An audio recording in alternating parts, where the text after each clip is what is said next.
Bismillahirrahmanirrahim. In this lecture, we will learn about Poisson ratio. The ratio of Cp to Cv is called Poisson ratio.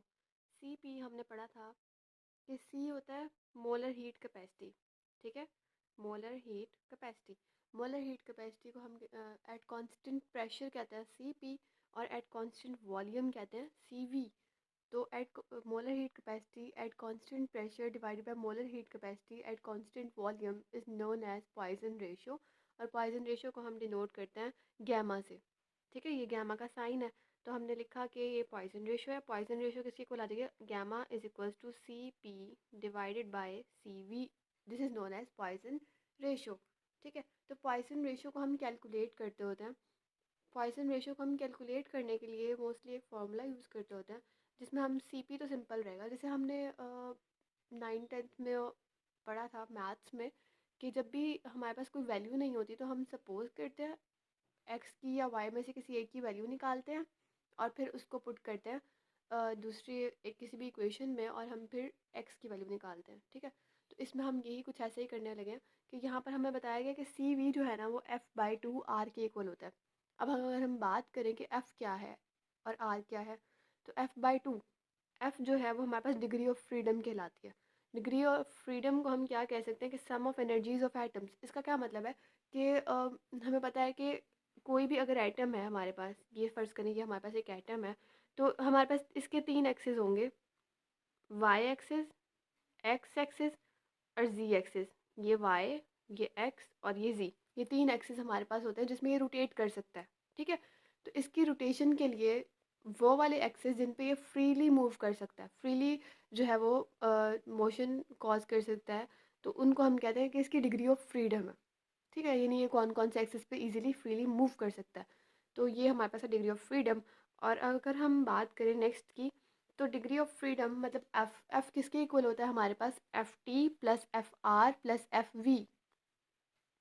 मतलब ये translational motion इसकी इसमें consider करते हैं। इसमें हम करते हैं रोटेशनल मोशन और इसमें हम करते हैं वाइब्रेशनल मोशन, ठीक है। 3 टाइप्स की मोशन होती है ना। मतलब ट्रांसलेशनल वो मोशन होती है जिसमें हम प्लेस चेंज करते हैं, मतलब एक जगह ये एक पॉइंट ये है, ये एक पॉइंट ये है, यहाँ से अगर यहाँ मूव करेगा तो हम कहेंगे इसने ट्रांसलेशनल मोशन, इसमें ट्रांसलेशन मोशन हुई है।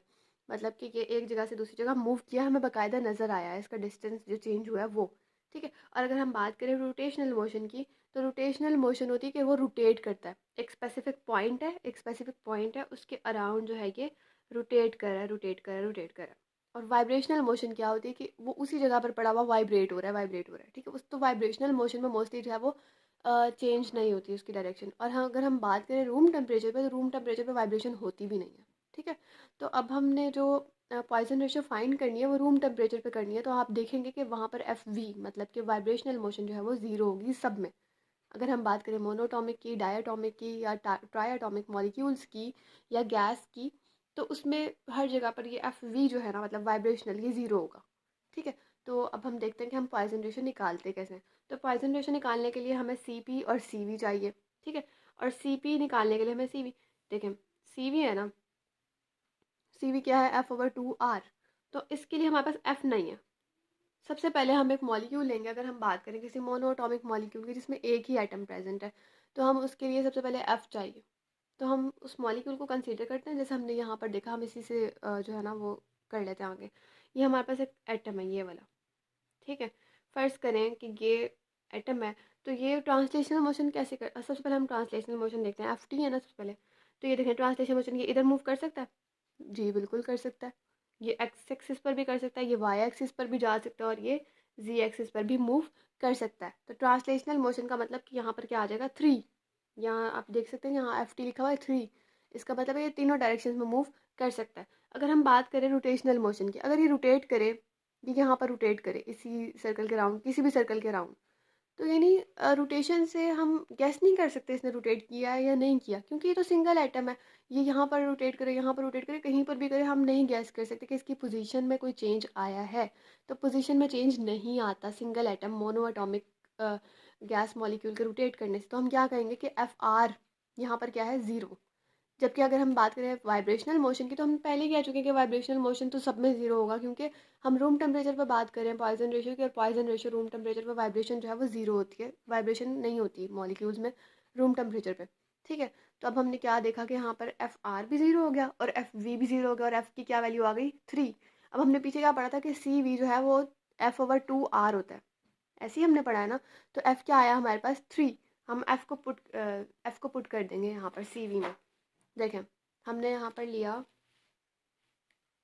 सी V is equal to F by 2 R, F की जगह पर हमने पुट कर दिया 3। ठीक है, अब हमने पीछे जो सॉल्यूशन निकाला था, जब हम मोलर हीट कैपेसिटी की बात कर रहे थे, तो हमने वहाँ पर एक इक्वेशन निकाली थी जिसमें हमने कहा था सी पी जो होता है वो is equal to C V plus R. ठीक है, सी पी जो है वो सी वी प्लस आर के इक्वल होता है, तो हम यहाँ पर सी पी के अंदर सी वी की वैल्यू पुट कर देंगे। सी वी की वैल्यू हमारे पास क्या आ गई है 3/2 आर, हमने यहाँ पर पुट किया 3/2 आर प्लस आर। तो इनकी जब हम एलसीएम लेंगे, यहाँ पर समझे ये है 1/1, इनका जब हम एलसीएम लेंगे तो ये इस तरह कुछ आएगा 3+2, तो ये क्या हो गया 5/2 आर, मतलब कि हमारे पास सी पी की क्या वैल्यू आई है 5/2 आर। तो अब अगर हम पॉइसन रेशियो इसके निकालना चाहें, तो हम क्या कहेंगे कि gamma is equal to C P divide by C V. C P की क्या वैल्यू आई है 5/2 और सी वी की क्या वैल्यू आई है 3/2 इस आर ने आर को कैंसिल कर दिया और टू ने टू को कैंसिल कर दिया। तो 5/3 की अगर हम वैल्यू निकालें तो आई थिंक ये अप्रॉक्सीमेटली आती है 1.66। ठीक है, समझ में आई आप लोगों को क्या वैल्यू आई है 1.66। तो जब भी मोनोटॉमिक गैस की हम पॉइसन रेशियो निकालेंगे तो उसकी वैल्यू 1.66 आएगी। ठीक है, तो नेक्स्ट हम आते हैं डायटोमिक मॉलिक्यूल की तरफ। तो अब हमारे पास डायटोमिक मॉलिक्यूल में हम H2 कंसीडर कर लेते हैं कि हमारे पास H2 है, मतलब हाइड्रोजन का हाइड्रोजन के साथ ही बॉन्ड बना हुआ है। हमने चेक करनी है इसकी रोटेशन। देखें, जब ये दो मॉलिक्यूल्स हैं, यहाँ हम एक्सिस ड्रॉ अगर करें, ये चलें यहीं पे एक्सिस ड्रॉ कर लेते हैं। ये एक एक्स एक्सिस है, ये वाई एक्सिस और ये जी एक्सिस है। ठीक है, हमारे पास 3 एक्सिस हैं। अब इस टाइम जो है वो हाइड्रोजन मॉलिक्यूल जो है वो, मतलब हाइड्रोजन मॉलिक्यूल कहते हैं ना H2 को, तो हाइड्रोजन मॉलिक्यूल जो है वो एक्स एक्सिस पे प्रेजेंट है। अगर हम इसकी ट्रांसलेशनल मोशन देखें तो जाहिर है कि ट्रांसलेशनल मोशन इस तरफ भी मूव कर सकता है। ये हाइड्रोजन अगर इस तरह करें तो ये ऊपर भी जा सकता है, और अगर इस तरफ आए तो ये इधर भी आ सकता है, मतलब कि ट्रांसलेशनल मोशन तीनों में हो सकती है। तो हम लिखेंगे Ft जो है वो 3 है। अगर हम बात करें रोटेशनल मोशन की, अगर ये मॉलिक्यूल यहीं पर ही रोटेट करें दोनों, ठीक है, मतलब ये फर्स्ट करें इसकी जगह पर आ जाए, ये गोल गोल सर्कल में घूमे, तो मतलब रोटेशनल मोशन एक्स एक्सिस पर हमारे पास नुमाया नहीं होगी, है ना। एक्स एक्सिस पर तो अगर ये रोटेट करे यहाँ पर और ये रोटेट करे यहाँ पर तो हमें पता ही नहीं चलेगा।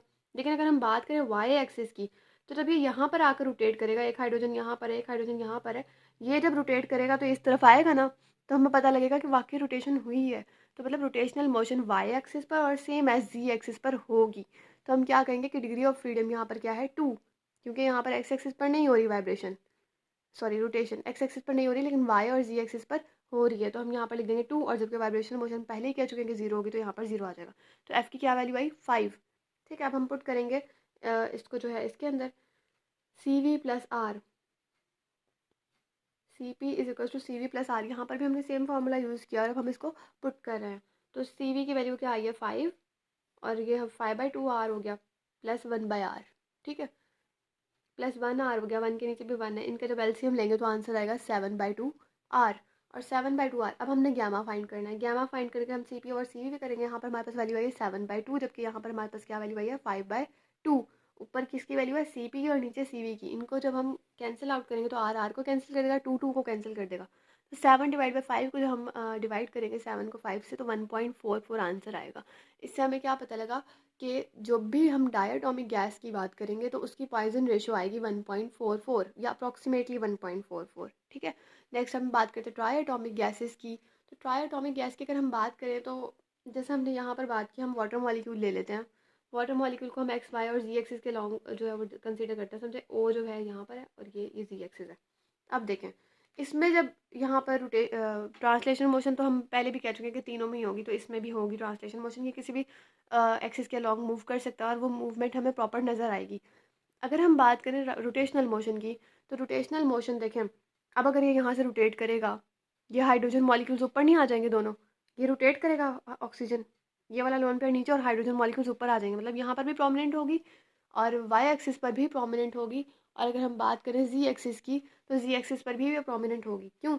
ऑक्सीजन मॉलिक्यूल यहाँ पर आएंगे, 2 हाइड्रोजन को भी यहाँ होंगे, जब यहाँ से रोटेट करेगा तो 2 हाइड्रोजन मॉलिक्यूल इधर आ जाएंगे, यहाँ पर लोन पेयर आ जाएगा। इसी तरह जी एक्सिस पर भी, तो मतलब यहाँ पर रोटेशनल मोशन भी 3 है।